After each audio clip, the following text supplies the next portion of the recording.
നിങ്ങളുടെ ഇഷ്ട പരമ്പരകൾ എക്സ്ക്ലൂസീവായി സൺ നെക്സ്റ്റ് ആപ്പിലൂടെ തികച്ചും ഫ്രീ ആയി ഇപ്പോഴേ ആപ്പ് ഡൗൺലോഡ് ചെയ്യൂ.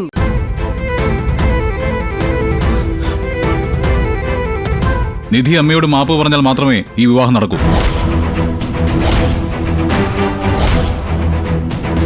പക്ഷേ മാപ്പ് പറയാൻ നിധി നിർബന്ധിക്കാൻ നമുക്കൊരു അവകാശവുമില്ല. കാരണം ന്യായം നിധിയുടെ ഭാഗത്താണ്. സോ ഈ കല്യാണാലോചന നമുക്കിവിടെ വെച്ച് നിർത്താം.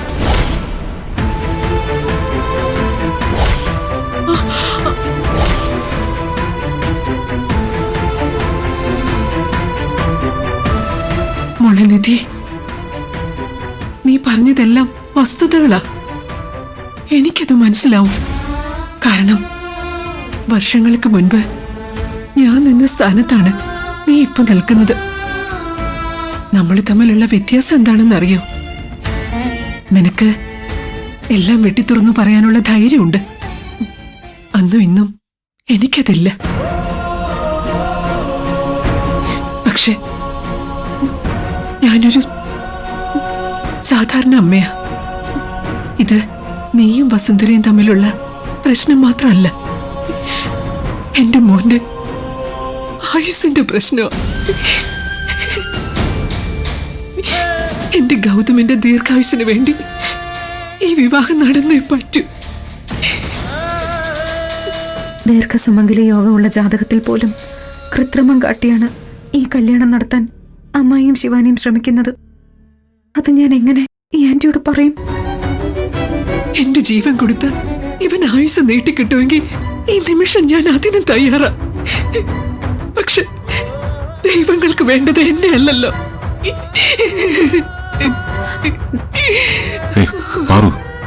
വേണ്ട, കരയരുത്.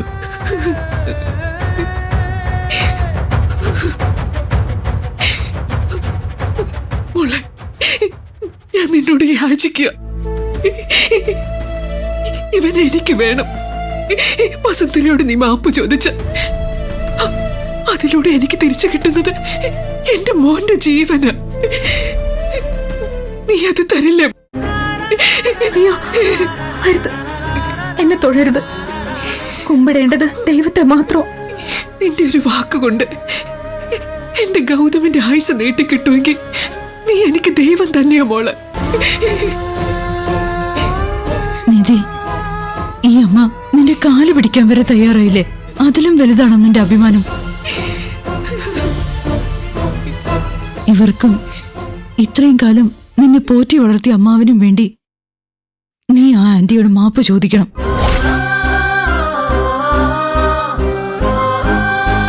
ഇതിലൊക്കെ വലിയ കഷ്ടപ്പാടുകളിലൂടെ കടന്നു പോയവളാ നീ.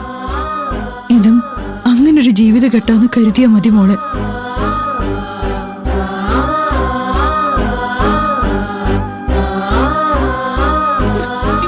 ശരി ആന്റി, ഞാൻ മാപ്പ് പറയാം. അവരെ വിളിച്ചോളൂ.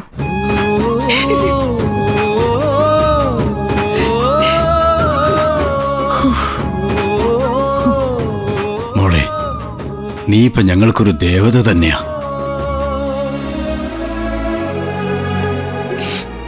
ശരി, ഞാൻ വസുന്ധരയെ വിളിക്കാം.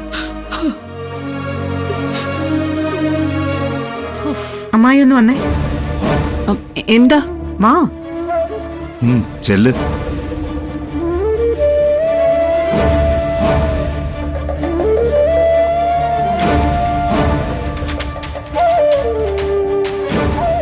ഒരമ്മ മകന്റെ ജീവന് വേണ്ടി യാചിക്കുന്നത് അമ്മായി കണ്ടോ?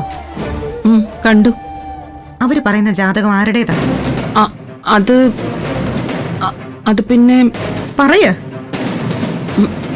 നിന്റെ വലിയ തട്ടിപ്പിനാ ഇപ്പൊ ശിവാനിക്ക് വേണ്ടി ഞാനും കൂട്ടു നിൽക്കുന്നത്. അത് ഓർമ്മ വേണം. ഓർമ്മയുണ്ടായിരിക്കണം.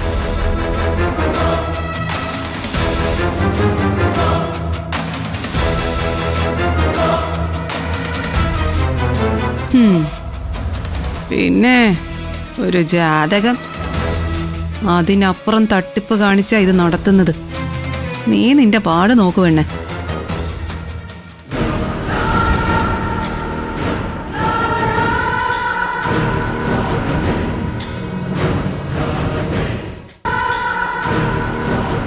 വസു,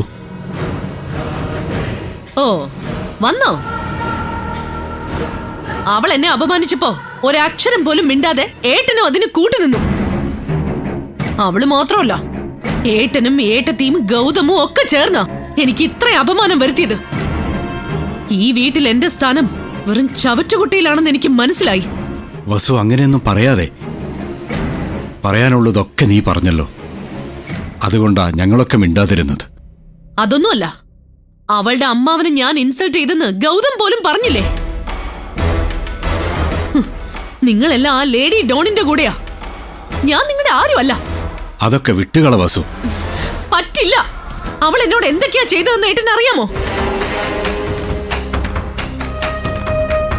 ഒരു ലോ ക്ലാസ് തൊഴിലാളിയെ എന്റെ കാറിൽ വലിച്ചു കയറ്റി ഹോസ്പിറ്റലിൽ കൊണ്ടുപോയി. അത് ചോദിച്ച് എന്റെ വീഡിയോ എടുത്ത് സോഷ്യൽ മീഡിയയിൽ ഇട്ട് നാണം കെടുത്തി. ക്ഷേത്രത്തിൽ എന്നെ ക്യൂ നിർത്താൻ ശ്രമിച്ചു. നാട്ടുകാരുടെ മുമ്പിൽ വെച്ച് എന്റെ ഫോൺ പിടിച്ചു വാങ്ങി കൂടെ നിന്ന് സെൽഫി എടുത്തു അവള്. റോഡിൽ എന്റെ കാറ് കടന്നു പോരുതെന്ന ഉദ്ദേശത്തോടെ അവളുടെ പാട്ട സ്കൂട്ടർ കൊണ്ടുവച്ചു.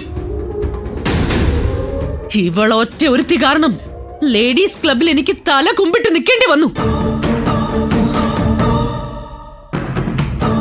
എന്റെ സമയം തീരെ ശരിയല്ല. അതുകൊണ്ടാ ഈ മാഫിയക്കാരി എന്റെ വീട്ടിൽ തന്നെ കയറി വന്ന് എന്നെ വീണ്ടും അപമാനിച്ചത്. എല്ലാത്തിനും ഇവിടുന്ന് അടിച്ചിറക്കി ചാണകവെള്ളം തെളിച്ച് ശുദ്ധമാക്കിയതിനു ശേഷം എന്നെ താഴേക്ക് വിളിച്ചാ മതി. അങ്ങനെയൊക്കെ ചെയ്യാൻ പറ്റുമോ? അവർ നമ്മളുടെ ബന്ധുക്കളാവാൻ പോകുന്നവരല്ലേ വസു. ബന്ധുക്കളോ? അപ്പൊ ഈ കല്യാണം നടത്തണമെന്ന് തന്നെയാണോ ഏട്ടന്റെ തീരുമാനം? അല്ല, നിധി മാപ്പ് പറഞ്ഞ ഈ കല്യാണം നടത്താന്നല്ലേ നീ പറഞ്ഞത്? ആ അഹങ്കാരി മാപ്പ് പറയില്ലെന്ന് എനിക്ക് ഉറപ്പാ. അല്ല, അവള് മാപ്പ് പറയാന്ന് സമ്മതിച്ചു.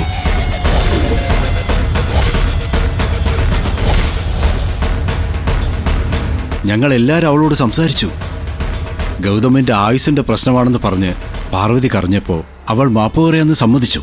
ഓഹോ, അപ്പൊ സ്വന്തം ഇഷ്ടപ്രകാരമൊന്നും അല്ല അവള് മാപ്പ് പറയാമെന്ന് സമ്മതിച്ചത്. വേണ്ടേട്ടാ, അവൾ എന്നോട് മാപ്പൊന്നും പറയാൻ നിൽക്കണ്ട. ഈ കല്യാണം നമുക്ക് വേണ്ട. അങ്ങനെ പറയരുത് വസു. നിധി അല്ലല്ലോ, ശിവാനിയല്ലേ ഗൗതമിന്റെ വധു. നമുക്ക് വേണ്ടത് ഗൗതമാണ്, അവന്റെ ദീർഘായുസാണ്. നിന്റെ തീരുമാനം ഇവിടെ നടക്കൂ. ഗൗതമിന്റെ അമ്മയുടെ സ്ഥാനത്താ നീ.